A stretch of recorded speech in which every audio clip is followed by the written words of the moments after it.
إسرائيل خايفة من الأجيال الجديدة من الضباط والجنود المصريين واللي خاضوا في السنوات الأخيرة عمليات تدريبية مكثفة جدا في سيناء، وحفظوا بيها أرض سيناء عن ظهر قلب.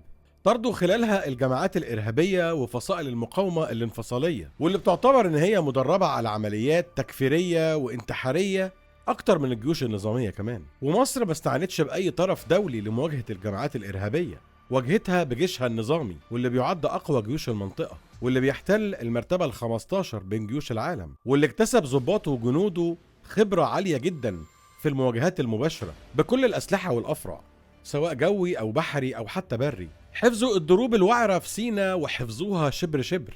حجم تأمين سيناء حاليا مش خافي على أي حد، على عينك يا تاجر، لأن دي أرضنا وده حقنا، والقاهرة لا تبالي بما تقوله إسرائيل من ادعاءات كاذبة بأن مصر قد اخترقت اتفاقية السلام، عشان انتوا من الأول اخترقتوا اتفاقية السلام بوجودكم في معبر فيلادلفيا. مصر بتواصل نشاطها العسكري والتأميني في سيناء بشكل غير مسبوق، خصوصا مع التطورات الأخيرة والتوترات اللي في المنطقة، وخصوصا كمان مع دخول دولة إسرائيل محور فيلادلفيا وعزمها على عدم الخروج منه، وكمان مع دخول إسرائيل الأراضي السورية واحتلال أجزاء كبيرة منها. إسرائيل متوقعة وعارفة كويس جدا إن مصر مش هتشوف كل ده وهتقف ساكتة. سؤالنا النهاردة ليكوا، هل ممكن تقوم حرب ما بين مصر وإسرائيل؟